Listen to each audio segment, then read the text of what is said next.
Allô Hermite, je voulais t'appeler parce que je rentre tout juste de la séance de l'Odyssée de Pi, là. Mais encore. Et... comment dire... j'ai aimé la 3D. Ouais, moi qui étais pas super convaincu jusque-là, j'ai finalement aimé une 3D, et c'était la 3D de l'Odyssée de Pi. J'ai même jusqu'à dire qu'elle servait à quelque chose cette fois, la 3D. C'est une fantastique nouvelle, Michael J. C'est incroyable que tu aies enfin réalisé, après tant d'années, l'utilité de la 3D. Je me demandais si tes yeux fonctionnaient pas à un moment. Enfin, c'est super. Attends, faut que je me remette mes émotions. Je te rappelle. Putain, non, c'est enfin arrivé.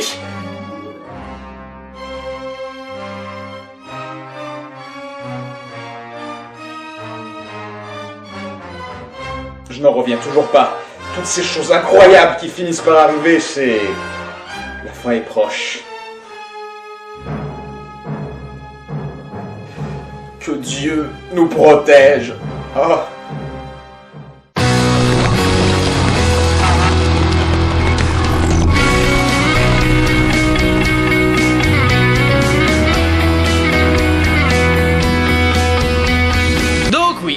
Nous allons parler de l'Odyssée de Pi. L'Odyssée de Pi raconte l'histoire d'un jeune indien appelé Pi. Et si vous commencez à faire des blagues du genre Pis ou 314 si vous êtes malin, c'est pas la peine parce que 1. Ils le font déjà dans le film, 2. Son véritable nom c'est Piscine Monitor. Comme quoi, il y a plus ridicule comme nom. Donc, Pi, sa famille et les animaux du zoo dont ils sont censés s'occuper se retrouvent sur un bateau japonais en direction du Canada qui coule. Et Pi se retrouve donc seul sur un canot et quelques animaux. Bon, autant balancer cette blague de mauvais goût tout de suite. Un petit indien, un tigre, un orang-outan, un zèbre et une hyène se retrouvent sur un bateau. Qui c'est qui reste? Le tigre et le jeune indien. Parce que le jeune indien, il est trop maigre. Donc, Pi doit apprendre à survivre avec un tigre sur son canot qui s'appelle Richard Parker. Ils auraient dû appeler ce film Non Bizarroïde le film, ça aurait été plus simple. Donc les deux doivent apprendre à survivre et à vivre ensemble. Oui, je sais, dit comme ça, sachant que c'est le réalisateur de Brokeback Mountain, ça fait bizarre, mais je vous assure, ça ira pas jusque-là. Et au cours de leur voyage, ils découvrent des choses magnifiques, genre des baleines fluo, des îles carnivores et des poissons sauteurs. Et des tas d'autres trucs merveilleux qui te donnent l'impression d'être sur une autre planète. Donc commençons direct avec la question que tout le monde se pose, est-ce que le film est bon ? Il est même très beau. Ang Lee fait un putain de bon travail graphique. À certains moments, t'as un découpage visuel qui rappelle un petit peu son Hulk, et ça donne de magnifiques images, mais aussi d'excellentes transitions. Et quand on découvre des choses merveilleuses, il arrive à nous l'amener à la manière d'un Fantasia, c'est magnifique. Bref, la réalisation est très efficace. Même bien plus qu'efficace, vu que la 3D, contrairement à la grande majorité des films que je suis allé voir en 3D ces derniers temps, marche. Là, on a vraiment une sensation de profondeur. Là, on a vraiment des sentiments qui sont créés vraiment par l'impression que ce qui se passe réellement. Il y a des moments où Pi va dans l'eau, il nage un peu, il découvre des trucs, il voit son bateau couler. T'as l'impression d'être dans un aquarium. Vraiment, t'as l'impression d'être dans un aquarium. T'as vraiment l'impression que tous ces trucs existent, quoi. Quand tu vois le bateau couler, tu te dis « Oh, putain !» Mais sinon, à part ça, ce que j'ai trouvé bizarre, c'est que la 3D ne fonctionne pas vraiment dans les moments merveilleux, comme par exemple quand on voit une baleine sauter ou quand on voit des poissons passer. Non, non, non. La 3D marche surtout dans les moments qui se passent en société, quand par exemple quand le vieux Pi raconte son histoire à un jeune journaliste. Les meilleurs effets 3D, c'est quand deux mecs sont sur une table en train de discuter. Ça fait un petit peu bizarre, mais en même temps, plus j'y réfléchissais, plus je me dis, cet aspect bizarre, ça va avec le sens du film. Parce que, oui, la 3D n'est pas là que pour faire joli, non. Elle sert aussi narrativement. Ouais. Ang Lee a réussi des trucs que même Steven Spielberg n'a pas réussi. Parce qu'en créant ce sentiment bizarre dans les moments de la société, on se dit que on devrait pas être là, on n'est pas à l'aise dans cet endroit, on n'a pas l'impression d'être au bon endroit. Tandis que dans les moments où on est dans l'aventure, où on voit Pi essayer de survivre avec le tigre, là la 3D est plus aplatie, elle est pratiquement inexistante dans ces moments-là. Mais en même temps on est plus confortable, on est plus à l'aise ici. On est plus gêné par cette ambiance bizarre de 3D. Donc du coup ça retranscrit bien l'émotion de Pi qui se sent plus proche du tigre que du reste de la société. Donc ouais, narrativement, la 3D est importante. Mais bon, elle n'est pas parfaite. Parce que comme je l'ai dit, dans les moments où ils sont dans l'aventure, c'est assez plat. Au point que je me dis que c'est peut-être les effets spéciaux qui ont du mal à ressortir en 3D. Enfin oui, comment c'est possible? C'est des trucs littéralement en 3D tu peux faire web. Oui mais voilà, ça fait bizarre. Les trucs normaux c'est parfait en 3D, mais les trucs super explosifs, non, ça c'est nul en 3D. Bizarre. Et puis surtout, il y a eu un très mauvais effet 3D durant le film. La plus mauvaise séquence 3D, c'était la séquence avec les poissons sauteurs.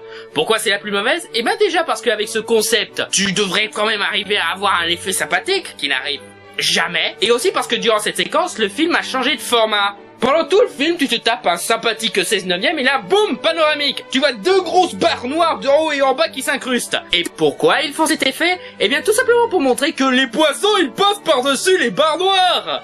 C'est trop cool, hein? Donc, littéralement, cette séquence a été programmée pour que des trucs sortent de l'écran. Et pourtant, rien ne sort. Comment c'est possible? Mais bon, rien que pour les moments de discussion et la scène où le bateau coule, faut reconnaître que c'est la meilleure expérience 3D que j'ai jamais eue. Bon après, dans le rythme, c'est assez lent comme on peut l'imaginer. C'est quand même un film où deux personnages se retrouvent complètement isolés du reste de l'univers. Donc bien entendu, tu auras beaucoup de moments lents. T'attends pas à The Hobbit ou à un truc super mouvementé où il se passe des tas de trucs. Non, c'est très poseur comme film. Et justement, cet aspect posé apporte une magnifique ambiance qui fait que on est pris par le truc. À aucun moment on se dit non c'est trop lent, c'est juste assez lent. Et vraiment avec l'aspect visuel, avec les univers qu'on découvre, genre une eau où il y a aucune vague, mais pas les petites vagues et tout, t'as vraiment l'impression que t'es même plus sur la planète Terre. Ce qui donne vraiment une ambiance magique, qui est vraiment prenante durant le film. Et aussi la façon dont le gamin doit apprendre à survivre apporte quelques scènes assez marrantes. Point 1, se faire imposer par le prédateur. Point 2, délimiter un territoire. Les points précédents, c'est de la merde! Bon, après, durant le film, il y a 2-3 trucs que je trouve ne marchent pas trop. Le premier point, c'est le père. Ou le beau-père, ou... on va l'appeler Monsieur Moustache. C'est grosso modo l'homme de la famille. Et à certains moments, elle est censée le trouver comme étant quelqu'un de très dur, de très salopard même à certains moments. Et franchement, dans les moments où il est censé être dégueulasse, ignoble et tout... il me fait plus rire qu'autre chose tant c'est exagéré. Oh, t'as failli te noyer et du coup tu sais pas nager parce que t'as peur de l'eau? Ok, on va régler ce problème. Viens par là. Allez, bouge les bras, bouge les bras. Oh, tu penses que le tigre c'est ton copain? Ok, amenez une chèvre. Allez, regarde la chèvre, regarde la... Ouais. Et dans les scènes où on le voit à la piscine, il me fait toujours marrer parce que se tient toujours comme ça, en montrant bien ses pectoraux, même s'il a rien du tout. Genre, je suis le général Armstrong dans Full Metal Alchemist. Bon, après, un autre point qui m'a bien énervé, c'est que à un moment, Pi croise un bateau. Donc, bien entendu, il essaye de faire savoir sa position, marin. Il balance le 40 fusées, il balance la fumée et tout. Il ne bouge pas, il continue à avancer comme si de rien n'était. C'est qui ces cons sur ce bateau? Ils sont aveugles ou quoi? Alors, tu vois quelque chose là-bas? Non, capitaine, je vois rien du tout. Pourquoi?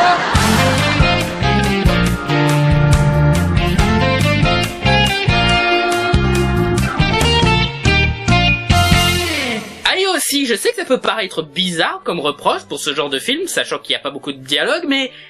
il est quand même pas mal bavard. Le truc, c'est que l'histoire est racontée par le vieux Pi, donc en tant que narrateur. Et la plupart du temps, ce qu'il dit, c'est assez important pour comprendre un petit peu l'histoire, pour comprendre la situation de la famille, etc. Mais il y a d'autres fois où il ferait bien de fermer sa gueule, parce que ça gâche un petit peu le truc. Il y a un moment où il raconte comment il a rejoint la terre ferme, comment il s'est allongé sur le sable chaud, comment il appréciait la chaleur du sable.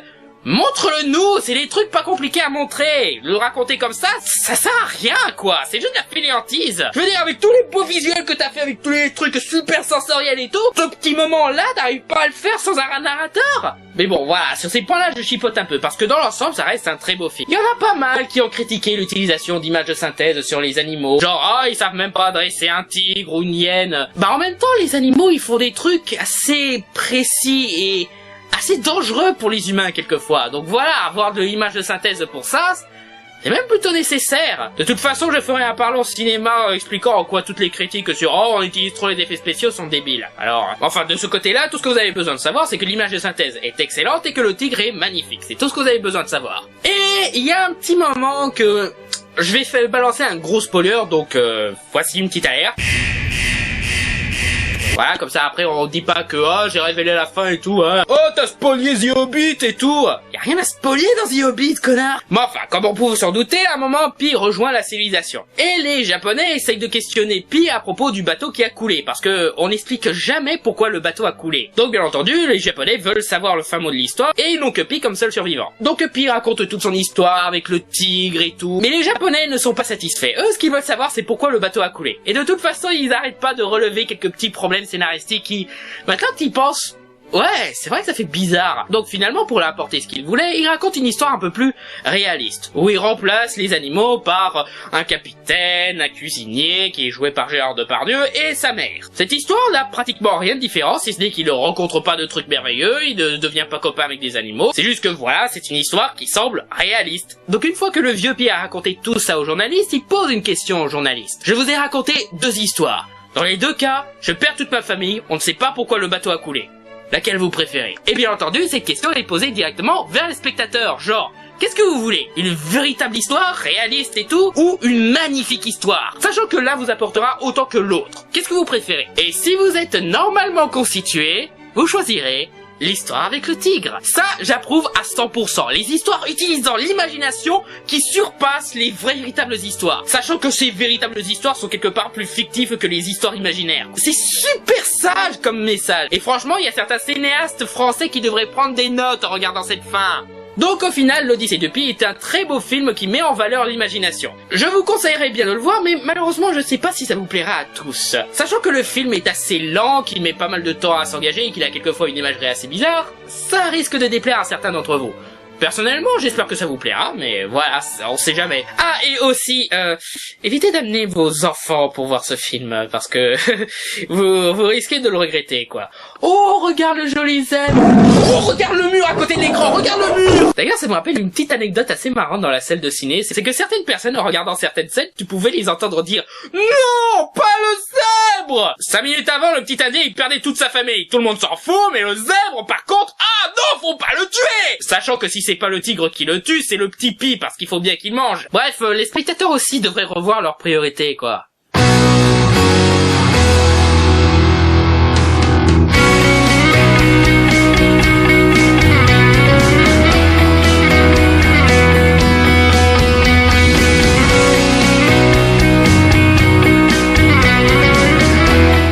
Ah, et aussi, petit truc marrant, bon, je m'y connais pas en animal, mais les suricanes qu'on découvre durant le film sont pas super prioritaires non plus. Je veux dire, t'as une scène où Pi et le tigre, ils arrivent sur une petite île avec des tas de suricates. Bien entendu, le tigre en bouffe un ou deux, et quand ils réagissent, les suricates, ils réagissent comme ça.